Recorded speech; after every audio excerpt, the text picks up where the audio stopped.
Hello, everyone, and welcome to today's session on coaching that converts, how to train the behaviors that improve revenue.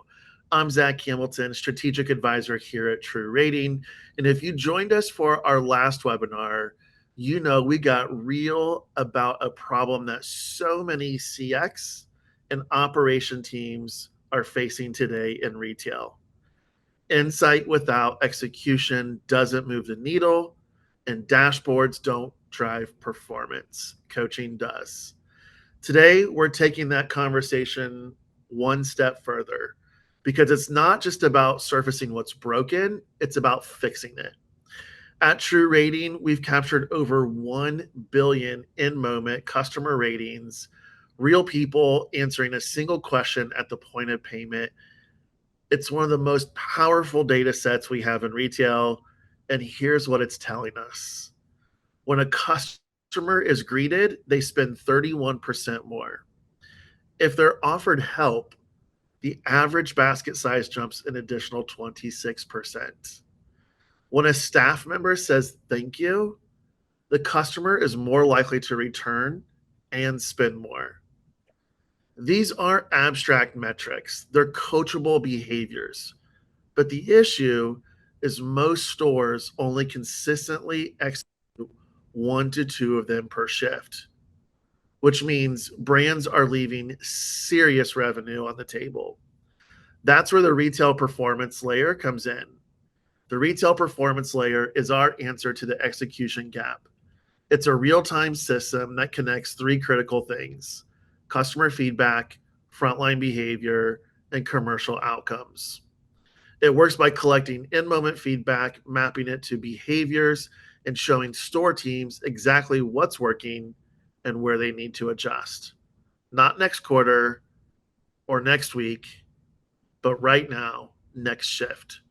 So instead of guessing or managing by gut feel, store leaders can coach with confidence. And that's what turns customer experience into commercial impact. Which brings me to today's guest. I am so excited to welcome Kayleigh Fazan, the founder of the International Retail Academy. Kayleigh has spent over 20 years in retail, starting on the shop floor and rising through the ranks to become one of the most respected voices in retail leadership and learning today. She founded the International Retail Academy because she saw what many of us have felt, that training alone doesn't create performance. Coaching does. Today, her team partners with some of the world's biggest brands to transform service, leadership, and sales performance from the inside out. And she brings not only just the know how, but more importantly, the heart. Because Kayleigh believes, and I couldn't agree more, that when store teams are empowered, everything changes. Kayleigh, welcome. I am so glad to have you on today's webinar. Hey Zach, thank you so much. It's really nice to be here today. And what a lovely introduction, I must say. I kind of welled up a little bit there, like, wow, thank you. What I love about the conversation that we're going to have today is both of us were just kids probably looking for a job and didn't know that retail was going to have such a lasting impact on us. Yeah, yeah, it's crazy, right? Yeah. If you think about your first role in retail, what was your favorite role? Well, my very first role in retail was Saturday Girl. I think I had an 8-hour contract and I was paid like £3.25 per hour. So really, really tiny, tiny. It was a long time ago, Zach.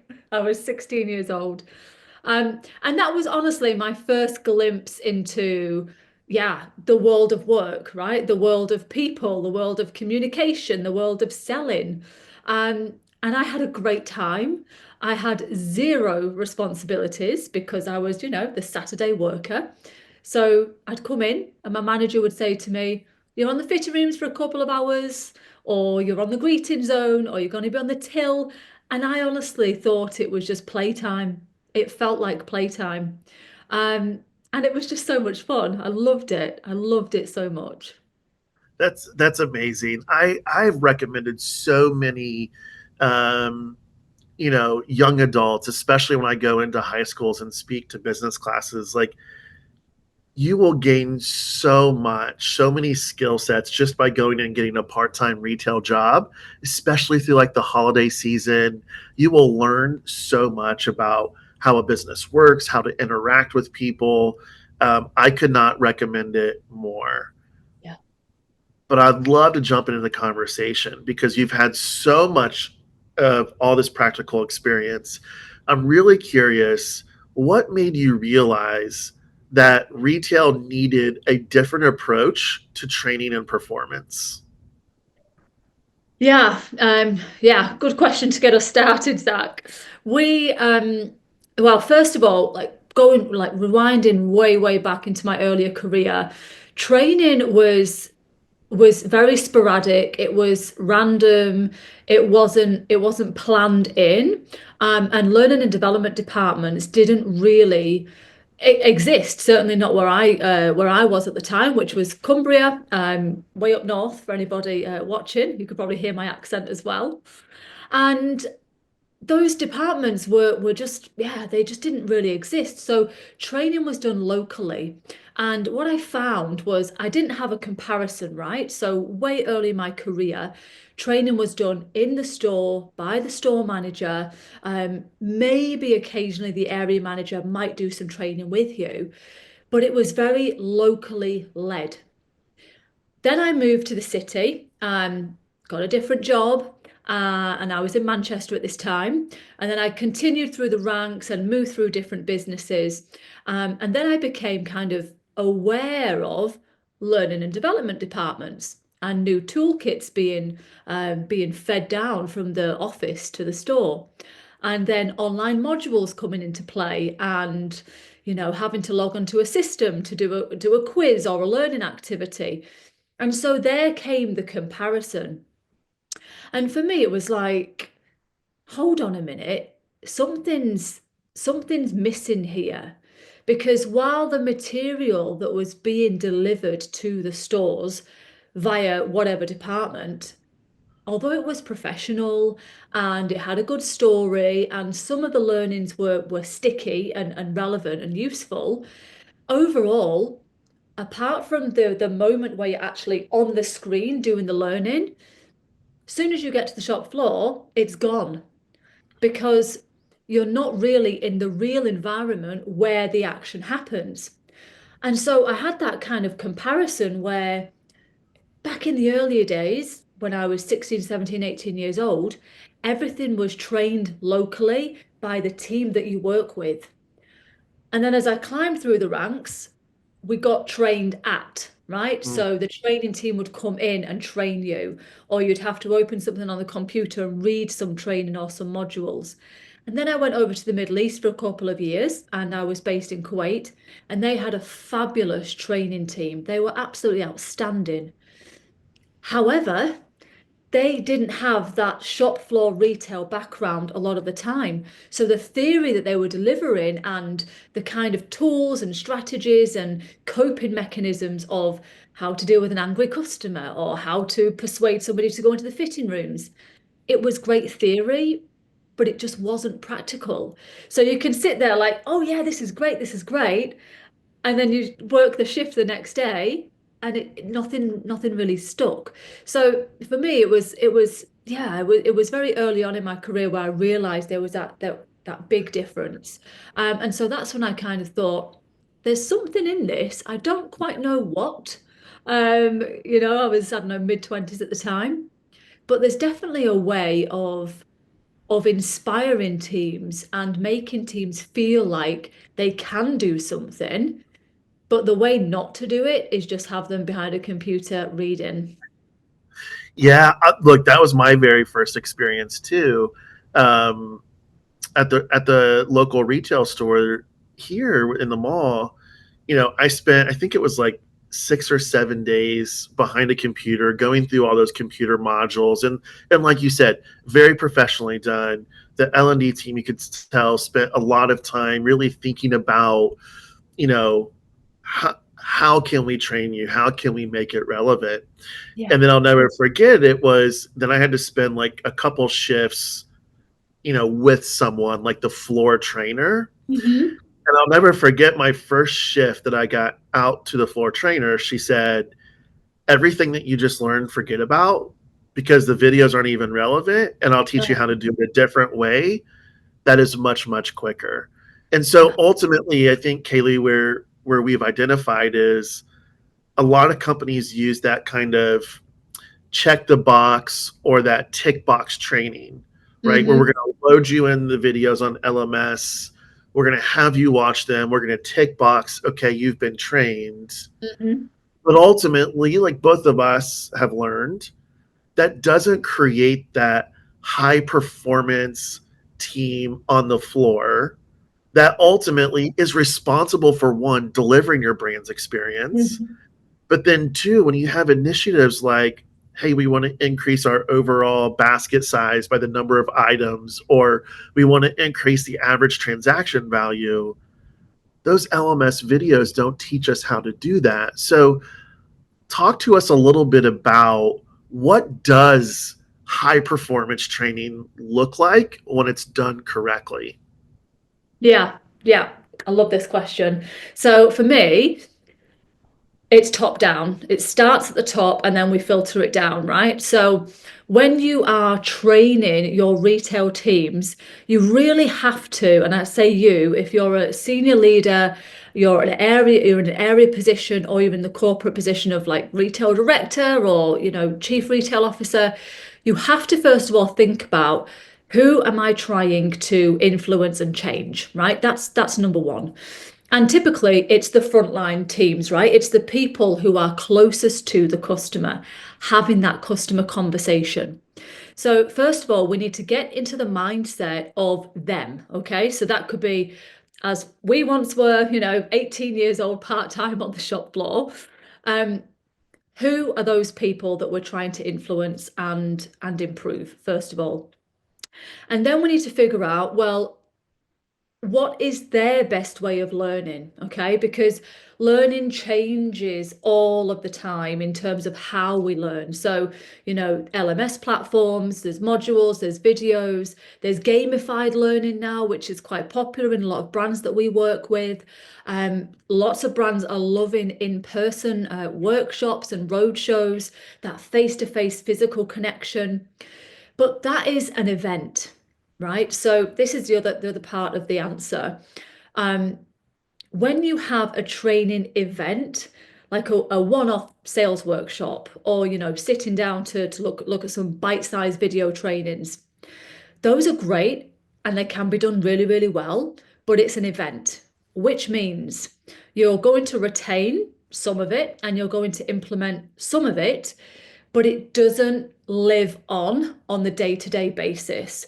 And this is where I said just now, top down, right? So the leader in the store, the person who is responsible for the team, those are the ones that have to be activated.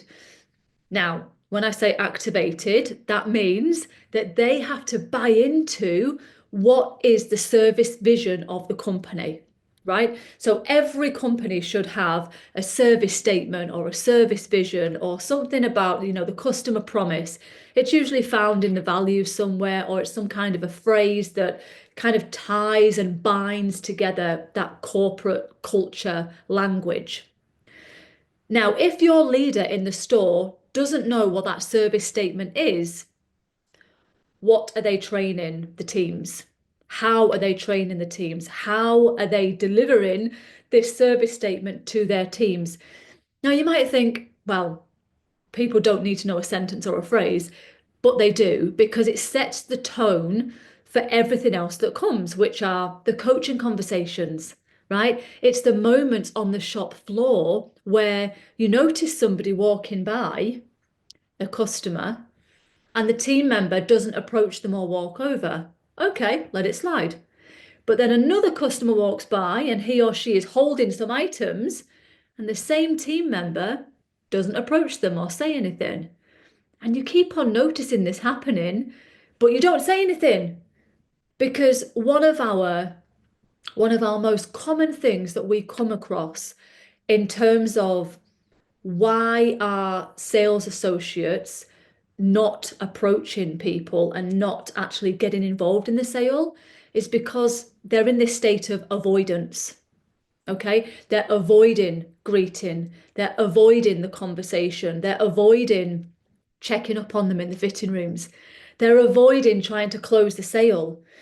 And all of that can be completely remedied if the leaders were confident and competent to coach and have that conversation. And instead of letting that customer walk by, have a conversation and go up to that associate and say, I noticed this happened just now. Can you tell me what's going on? How are things going for you today? Usually you're a bit more interactive with customers. What's happening at the moment? And just open that conversation, open the door. Sorry, Zach, I went off on one there, but I'm really passionate about this topic. No, I think it's an incredible conversation to have because I think when you think about training, right, a lot of that happens to your point in the moment. So in the moment, when we spot these specific behaviors, how do we address or even just redirect them? And so often, what I've also run into, and this is kind of getting to my next question of,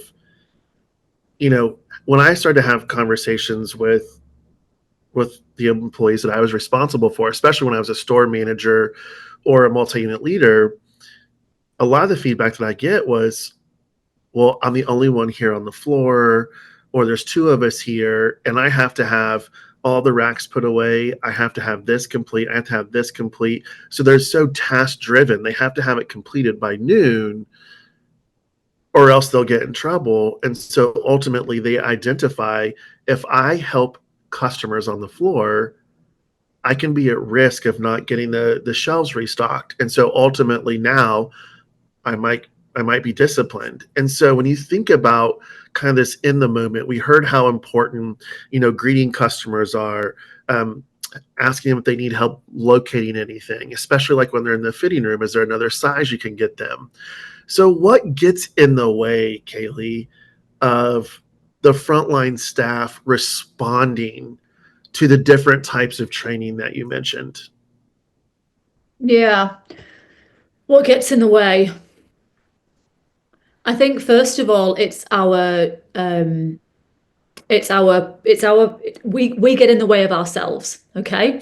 It's our self perspective and our beliefs and our own habits. They can get in the way.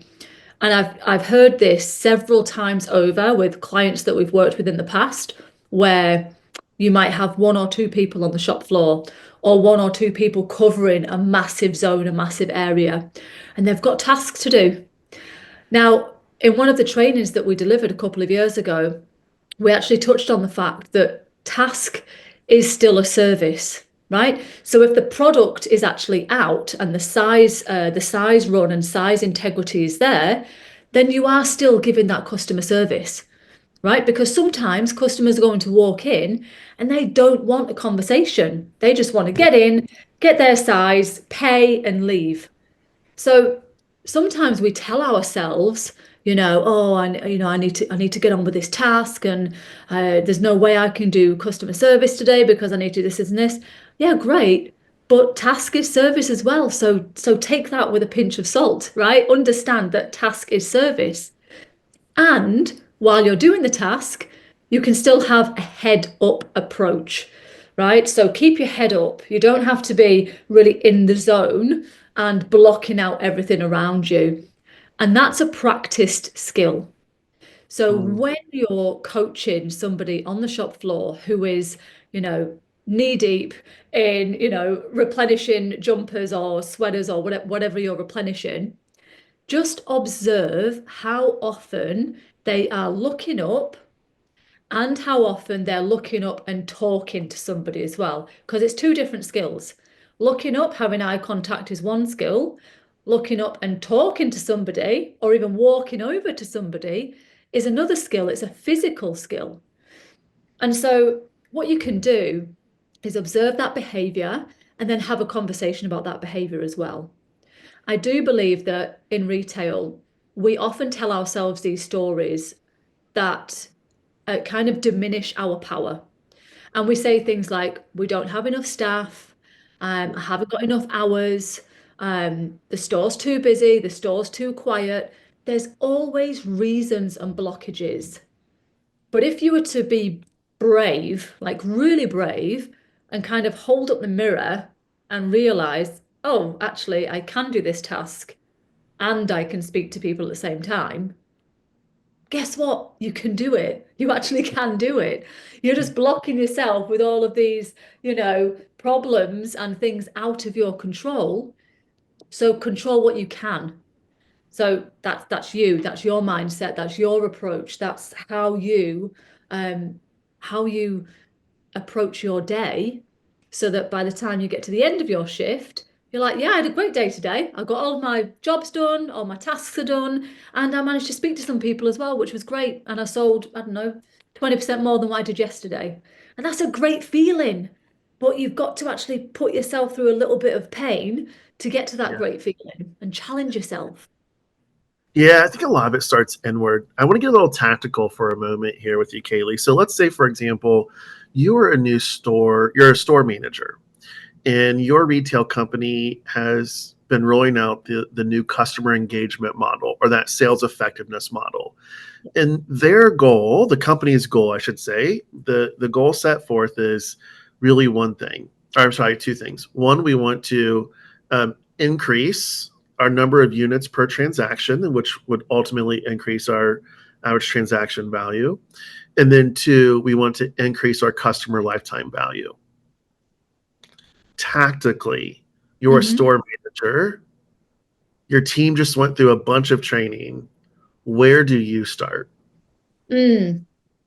Yeah, UPT is a good one. I love a bit of UPT. So, and they will tie in together. So, for example, with depends on the store format, definitely. So, if you're selling, high-end jewelry or handbags, or I don't know, DIY, or you're a fast fashion chain, really depends on the product. But if I'd gone through a sales training that's targeting UPT and the lifetime value of the customer, I would be looking at, first of all, the layout of my store, right? So, as the unit manager or the store manager, I'd be looking at the layout to make sure that the stories of the products and the natural pickup items and those add-on items make sense. So, number one is to walk the shop floor from start to finish. So, right from the entrance zone all the way through, go to the hotspots, go to the visual build outs, go to the fitting rooms, go to the tills. Walk the floor to check that you have these stories of purchase moments, not just, okay, here's a bunch of really nice, I don't know, sweaters, but next to the sweaters, maybe, the weather's a bit rubbish, so there's some umbrellas next to those sweaters, right? Maybe there's some nice jackets laid on top of it as well. You're making sure that there are these moments naturally throughout the store that are going to help customers self-serve, right? So that's number one. Excuse me. Another way to really focus on UPT with team members is to make sure that they know it's a high priority.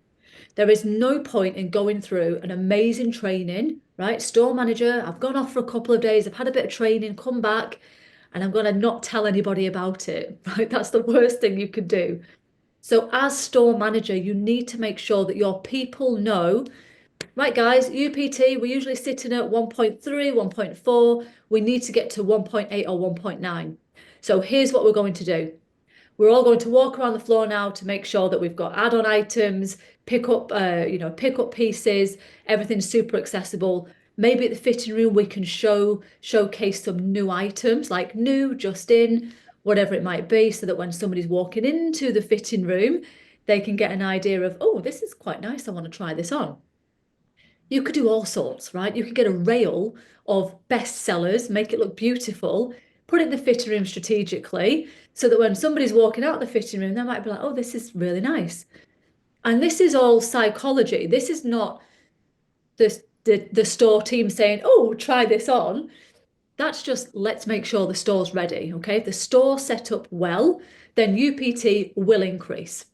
Besides that, guys, I need you to be having a conversation with as many customers possible to build the basket. Okay. So if somebody's buying I don't know, a shower foam? Are they also buying a body lotion to go with it, right? Can you sell them the story? Um, so yeah, I would definitely make sure that that would be the approach. Yeah. Also, regarding the lifetime customer value piece, for me, that's really related to membership and to loyalty. So, really getting curious about the people in your store who have shopped here before. Have you been here before? Is it your first time in this store? Um, just getting curious with the customer and asking them, are you familiar with our bath bombs? Have you used this product before? Just getting to know them a little bit to then understand, are they likely to be a customer again in the future? And if they're a tourist and they're here on holiday, no problem. But if they're local and they're probably going to come back again, absolutely sign them up into the membership program or the loyalty program, because we all know that once you're in that database, you are more likely to spend more, you're more likely to visit more times throughout the year. So I'd make that a service priority as well. So during the team brief, we could say to the team, right, UPT is here. We want it to be here. Let's do a store walk. Let's make sure we're having those conversations, and let's double down on memberships and loyalty today. And then yeah, and then we go for it, Zach. I love that tactical guide. I think too often one, we underestimate those moments that matter where you have your store set up to where it's easy to have those conversations, right? I love that tactical piece. I'm curious, Kayleigh, if we keep going a little bit further, because I know every retailer that we talk to have this challenge, right? So they've mastered this. Now we have kind of our quartile of employees who are kind of in that bottom 25, right? Where we notice, hey, their UPT is even below kind of our store benchmark. Ultimately they're weighing down the performance. And now as a store manager, you're scheduling yourself different shifts so you can really start to observe the different, employees. Mhm. And let's say you start to observe these employees, you know, they're not really doing the store walkthrough. They're not even really having conversations. They're not trying to build the basket. One, what are the gaps that typically get in the way? Mhm. And then two, how do you start to coach them as a store manager? Yeah. Yeah, it's a really, really tough one. I think I think for this one, it really comes down to your relationship with that person. So, and sadly, this is the case in a lot of retail teams, not even on the shop floor, also in corporate offices as well, right? There's always one or two people that are just lagging behind. And they're just not playing the game, right? Remember earlier I said, being in retail, it's like playing a game, it's playing the game. And and these couple of people, they're negatively impacting the rest of the team. So it really comes down to the relationship that the leader has with that person. Now, if there's a lot of friction there already, I would say you need to pass off that coaching conversation to somebody who is already kind of connected and trusted with that person. Why do I say that? Because as a manager, if you have friction with the person who's not performing, the chances of you being able to positively influence them in one conversation is slim. It's not impossible, but it's slim, because they're arriving to that conversation already with their walls up. Their emotional barrier is up. They already don't like you. They already gossip about you. You had an argument last week. So they are coming in with their emotional barriers up. Now, if actually you're getting on quite well with that person and they've been a decent member of the team, but they've not been performing lately, then it's really on the leader to have that conversation and to sit them down.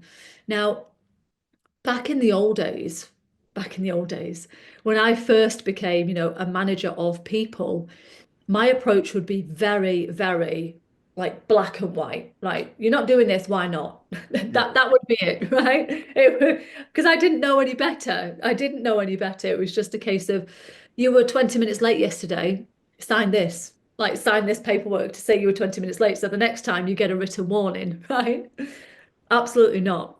As I went through, went through the ranks and saw different things and learnt different things, just need to have a conversation and actually sit that person down and just, notice what's been going on. So, you're a good performer here, you're a good team member, and I'm concerned about your performance lately, right? You never go into that conversation and say, you're a great team member here, you've done some great things for us, but lately you've been doing X, Y, Z. Because when you say but, it Mhm. discredits everything that you said before.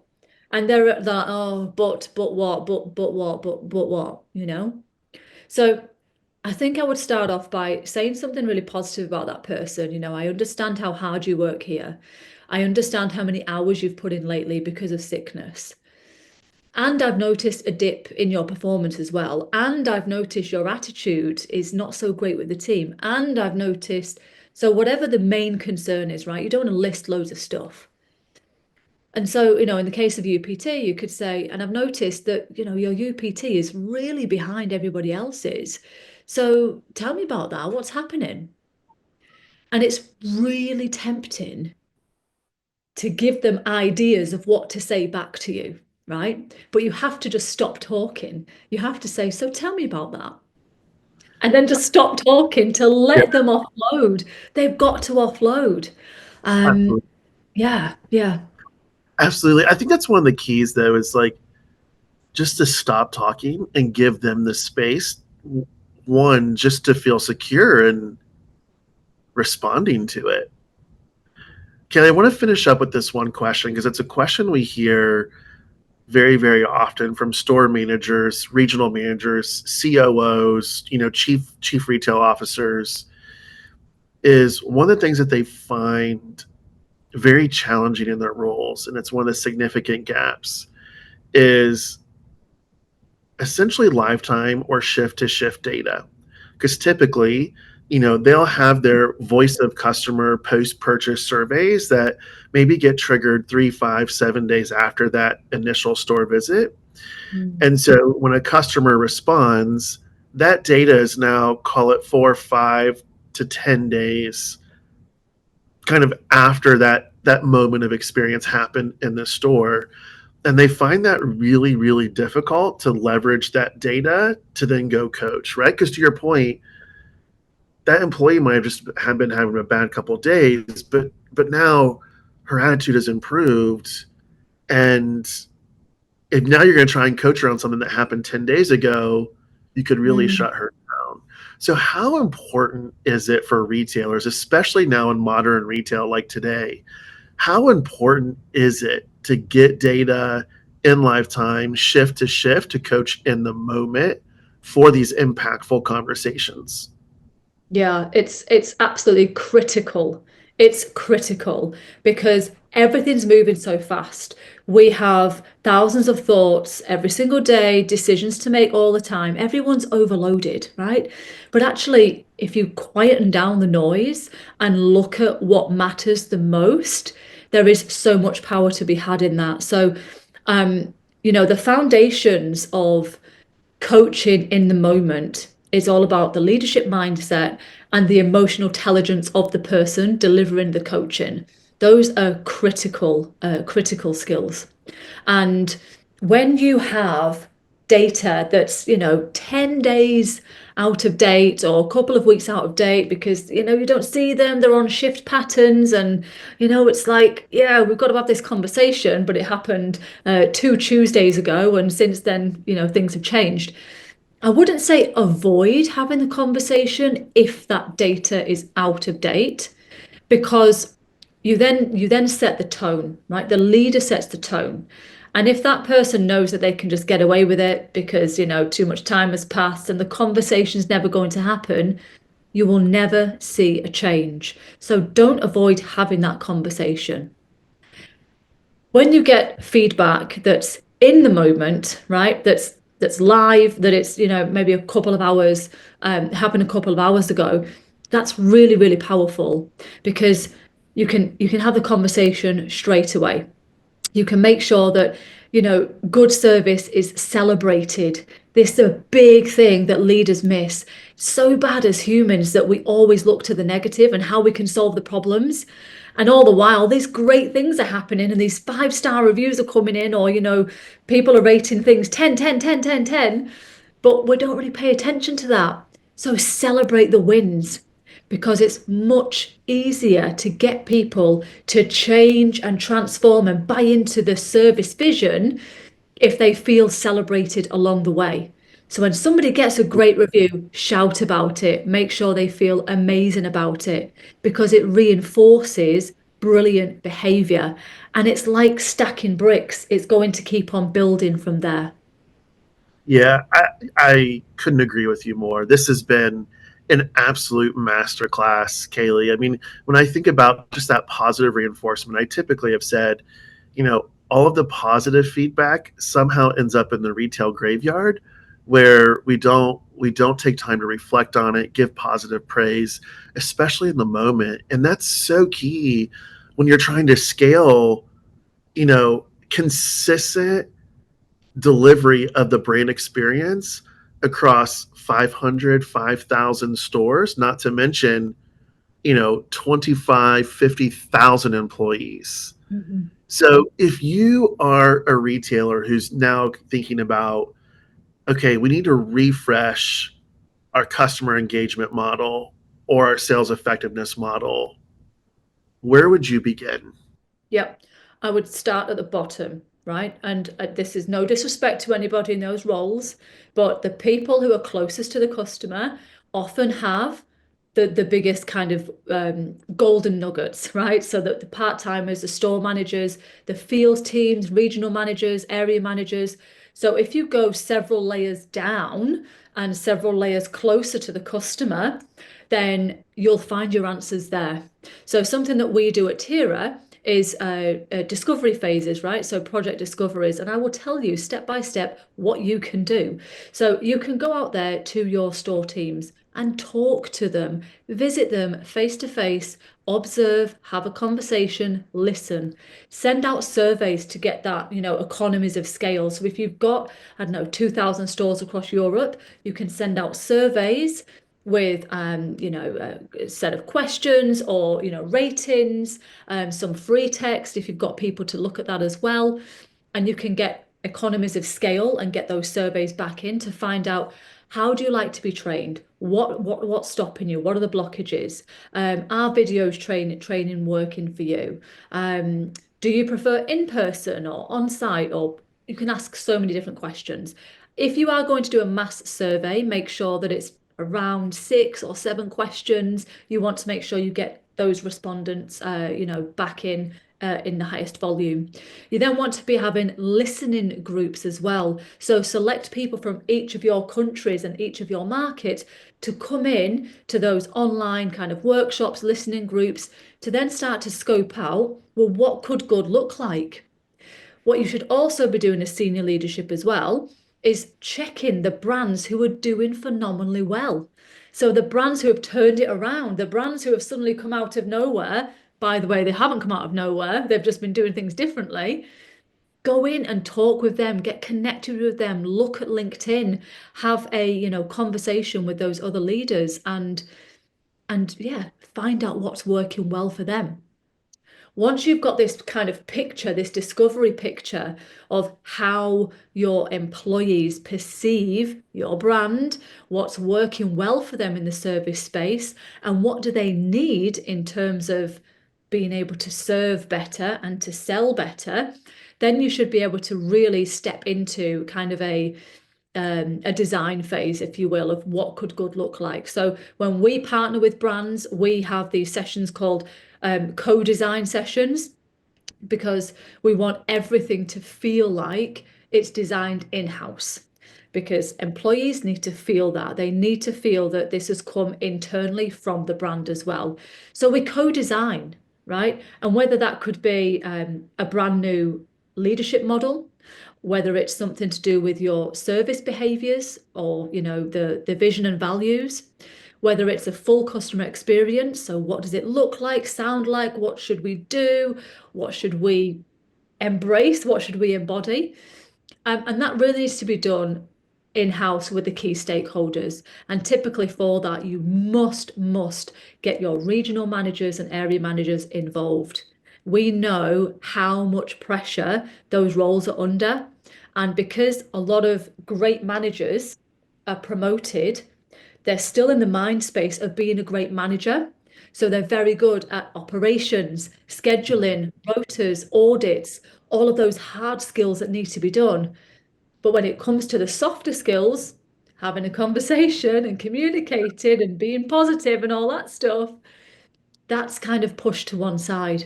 So those area managers need to be brought on board as quickly as possible because they're the catalysts. And if you can impact that group of people, they go to the store managers and it trickles down from there. Absolutely. Kayleigh, this has been such a masterclass today. Thank you so much for such a rich and practical conversation, and your insight, your energy, and just your approach to coaching, and how you would scale it. And thank you to everyone who joined Kayleigh and I today. We hope you walk away with not just some ideas, but actual tools you can bring to your next huddle, your next shift, or even your next store rollout. If you want to go deeper on anything that Kayleigh and I talked about today, whether it's coaching frameworks, real time feedback systems, or even just embedding behavior change into daily operations, we would love to help. So reach out to us directly, drop either one of us a message on LinkedIn. You can hit us up at the True Rating LinkedIn page or email as well. We're always happy to share more examples, tips, or even walk through what this could look like in your stores. Everyone, thanks again for being here, and we will see you next time.